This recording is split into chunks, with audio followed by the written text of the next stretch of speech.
hearty welcome to Grandma's Wealth Wisdom with your hospitable hosts, Brandon and Amanda Neely. This is the only podcast for strategies to grow your wealth simply and sustainably, like Grandma used to.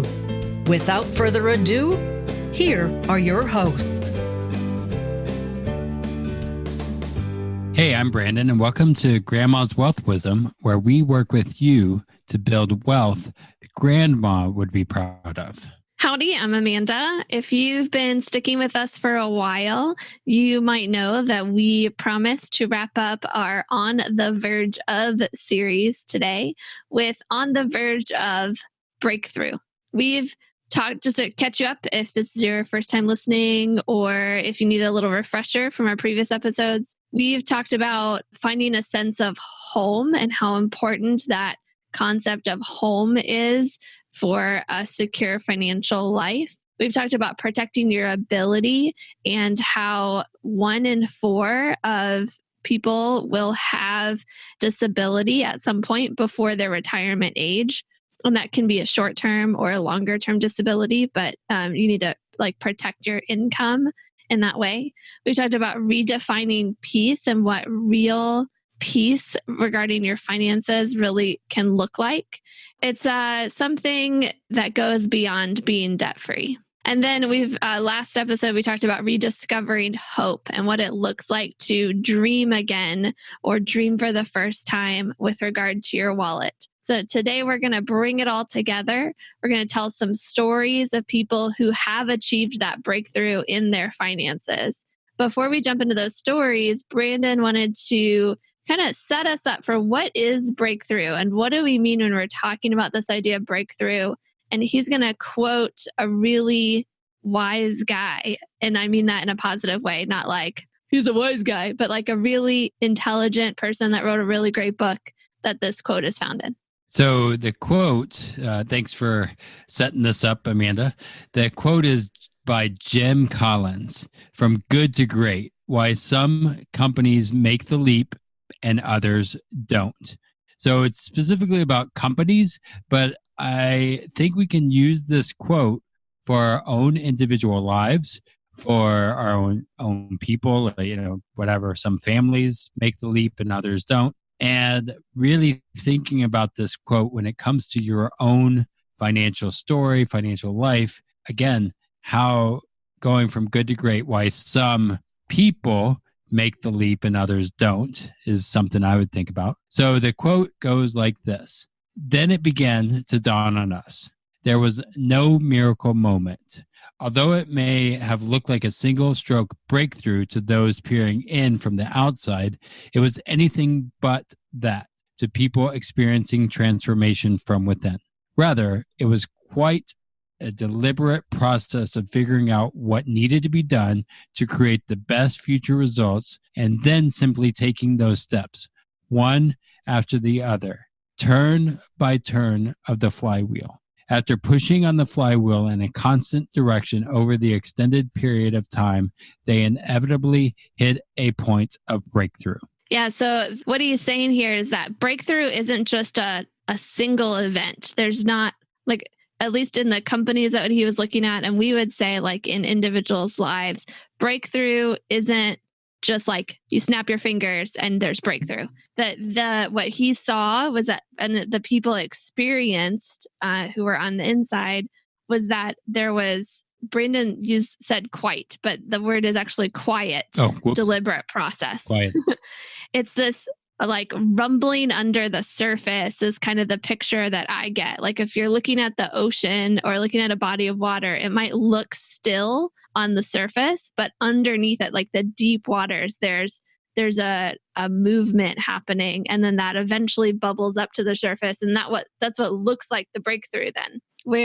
That's what Jim's talking about here. I think about it somewhat in from a small business owner where there's so much foundational work being done to build that business first 3 to 5 years. And you're never going to work like you never worked before. And for us in building a cafe, you're building signs, you're putting the refrigerator in the right place. You're building a customer base. You're figuring out how to do emails or whatever. And then all of a sudden there's this, hey, all this stuff is created. There's it becomes easier, and there's some time where you're like, oh, this breakthrough or whatever happened, but you've built that foundation, that solid core that then makes it easy, and people then come and say, wow, this looks really easy, right? Does it make sense? Yeah, it's those consistent actions over and over again in the same direction that gets to that point where people from the outside look and say, oh, they're an overnight success, or oh, they are like a success, they're having lots of sales, all the seats are full, whatever it is, and they don't see all the things that went in behind it. There's some like images out there I've seen on like motivational type Instagram channels or whatever, where you see like the iceberg above the surface, but you don't see all the iceberg below. Like success looks like the iceberg. You don't see all the stuff that went in underneath of it.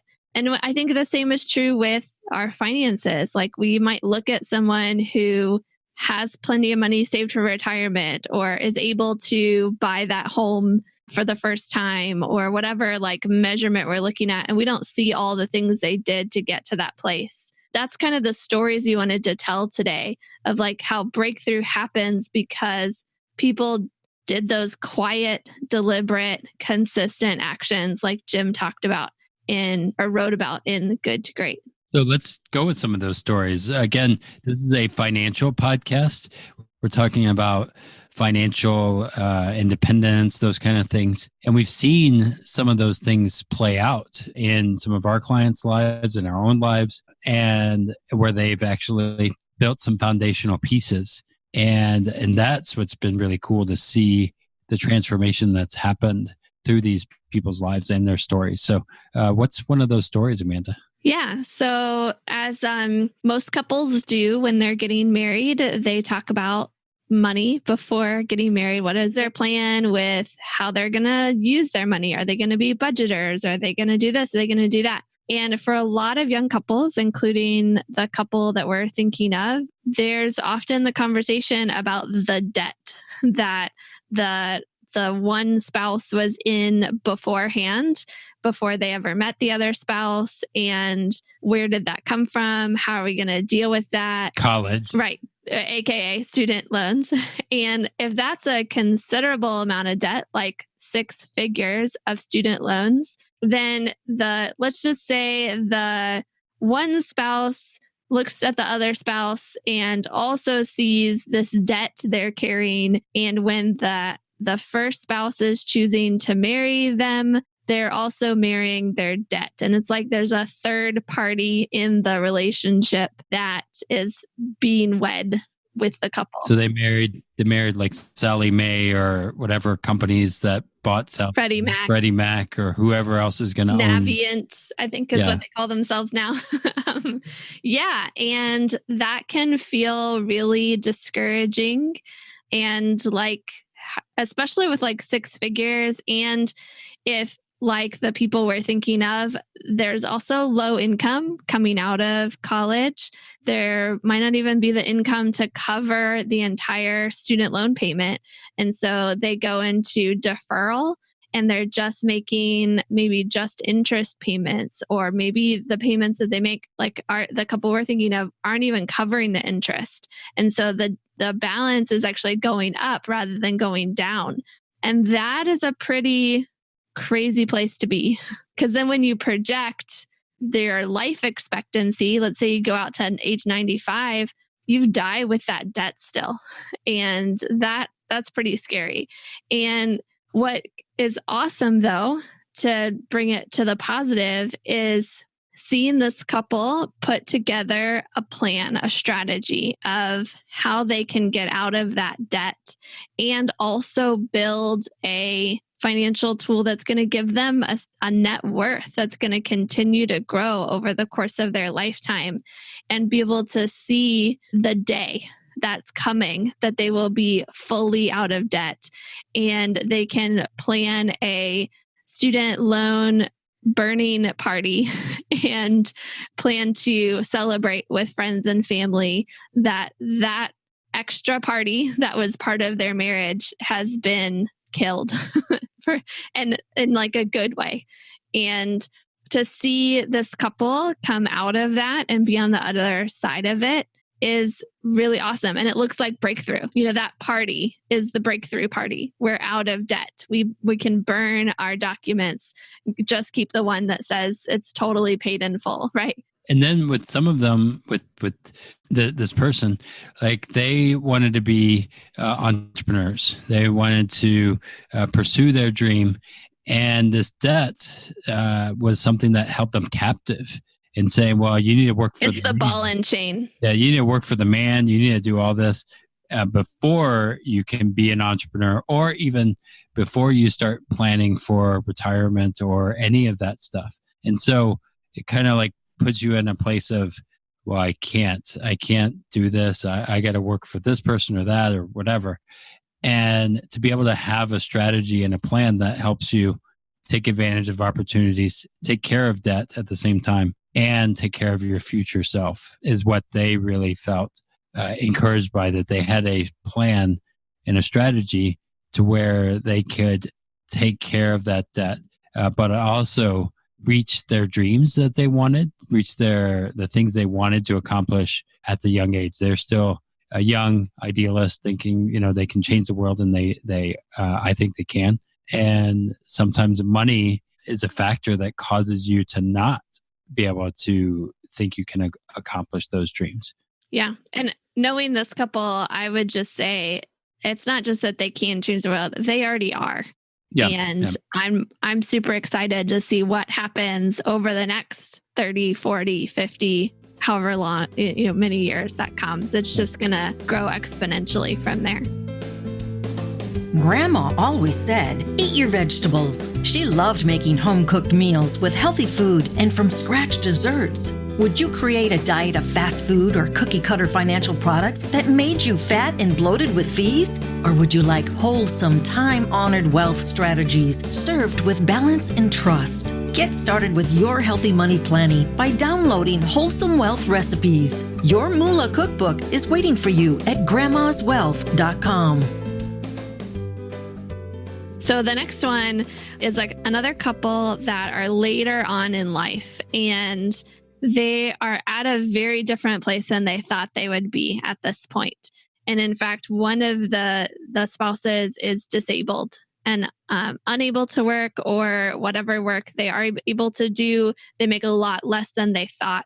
And approaching retirement, it's hard to imagine the spouse who is working leaving that and being able to, or reducing to just part-time, and kind of seeing this wanting to work forever. And that's not where they wanted to be. And because of that, they've lost the ability to dream. They are just in the day-to-day, just trying to figure out how to put one foot in front of the other. And that becomes a pretty despairing situation. But then it's been really cool to see them experience breakthrough I think, Brandon, you worked with them more. Can you tell us a little bit about what breakthrough looks like for them? Yeah. So because of the disability, and again, we talked about it in a previous episode, they did not plan to be disabled. They didn't plan to have those things happen. And so then, between the challenge that happened and waiting for Social Security, if you know anything about Social Security and getting disability benefits, it takes a long time. You'll probably get rejected the first time too. And then once you get that money, it's like back pay. They pay you back pay. So what they did was rack up a whole lot of credit card debt and a lot of high interest credit card debt that they felt like they were just going deeper and deeper into this hole. And they wanted to they wanted to buy a house. They wanted some things like everybody does. And she told me, I haven't been able to dream for 20 plus years. And by working through a strategy, helping them, and now we've been able to take care of a lot of that debt to be able to position it in a way that's going to help them win, not help the bankers win, is what we did with them. And she, at our next few meetings, she had a binder, and she said on the binder it says dream big, or a journal or something. And she's like, I can dream again. And this has been super helpful. Just having a plan and a strategy that's going to help me overcome that. But the reality is they could have not done that. They could have maybe gotten their Social Security benefits and not had a strategy or something set up and gotten back in the same place. But meeting with us while also developing a systematic way to reach their goals, help them to dream again, help them to overcome those obstacles.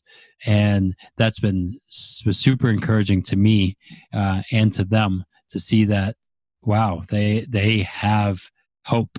They can dream, but it took systematic steps, one foot in front of the other, like doing, what is that? What about Bob? Baby steps to make it happen. Let's go on to the third story here. It's our last story. So maybe it's hard to relate to, having student debt, or maybe it's hard to relate to being older and having to deal with a disability. But I feel like a lot of people at some point in their lives have experienced being without, not having enough to do something they want to do, feeling poor in some way, shape, or form. And that can leave a mark. There can be lingering feelings of, we don't have enough, we can't do that. And that can become a phrase that is just repeated over and over again within your head or even out loud anytime you're looking at an idea of something you want to do. Well, we don't have enough for that. There's not money in the budget for that. We can't afford that. All those kinds of things. Maybe this is sounding familiar. And with a couple we know that had those lingering feelings, was really struggling with that, had a pretty good net worth, was positive, but still had those scars from living without for so long. It was hard to give themselves permission to spend, to do what they really wanted to do, and be okay with that, and celebrate those things. And it was really cool to see them take it by the horns and actually do something really special for themselves. We can't share the details, obviously, for confidentiality reasons, but just to see them who had not done things for themselves, eaten rice and beans, live, not bought new clothes, not done those kinds of things for so long, decide, you know what, we're going to do this big thing because it's really important to us to do this. And sure, it's going to cost a lot of money, but we have it. We can do it. We can choose that. And that, frankly, is an awesome breakthrough to quash down those feelings or those phrases we don't have enough or we can't afford it, and choose to do something that is totally within your means to do, and shows you the power that you have now to do the things that are really important for you to do. I didn't share details of that story because of confidentiality, but hopefully that made sense. Well, I think, again, with being able to create a plan and a strategy, they also were able to leverage what they had saved to build more wealth, to be able to leverage it for things that were not just going and spending it on trips or on stuff, but they were able to use it to invest in themselves or in other income producing things that help them grow even more. And that's another cool thing that these guys were able to do, that because they had a plan, because they started thinking about that, it also transitioned in their heads, but also grew their net worth at the same time. Yeah. And it's cool to hear them say things like, oh, we could do that. Oh, I wonder, how would that work? Instead of, we don't have enough or we can't afford it. It's interesting how the language changes along with that breakthrough. Yeah. So big bottom line here is that breakthrough is possible. No matter where you're starting, there is a point that can be that breakthrough point for you, but it's not going to be a single stroke kind of thing. It's going to be something that happens quietly and deliberately and because of consistent action over time, but might begin with believing that that statement is true, that breakthrough is possible. Anything you want to add, Brandon? Well, I would say that you have to want breakthrough too. I feel like a lot of individuals, they want breakthrough. They'll talk about breakthrough, but then they don't want to do the efforts or the things that it takes to get breakthrough, the small, consistent steps that will get breakthrough. And, I think about this from again, money perspective. Money is, even our baby has to have money. Otherwise, he's not going to be able to eat. And so somebody has to make sure we have it. And so thinking about it from a lens of money is integral to every facet of our life. And it's going to help us either stay in bondage or build breakthrough. And if we don't have a strategy or plan, we need to build that. And so what I think is, first step is take a step to look under the hood of your money story, of where you want to go. And that's going to help you have breakthrough in a year or even sooner. But you have to make those steps, right? Yep, absolutely. So if you would like some help, obviously, with breakthrough, you want to talk through that with someone, we'd love to do that. All you got to do is go to grandmaswealthwisdom.com and click request a meeting and schedule a 15, 20-minute call with us. Next time, we're going to be talking about, the title is Walking Around Upside Down Pyramids. Who would do that? I know, right? Like the pyramid could crash on you at any time. We're going to talk about how so many people do that and don't even realize that they do. Before we sign off, though, we have a really short podcast review to share with you. The title of this one is They Know Their Stuff, with 5 stars. And this is from the DMGH podcast. Which I think you're going to be on there. Yeah, the episode was published recently that I did an interview on their show. Check it out.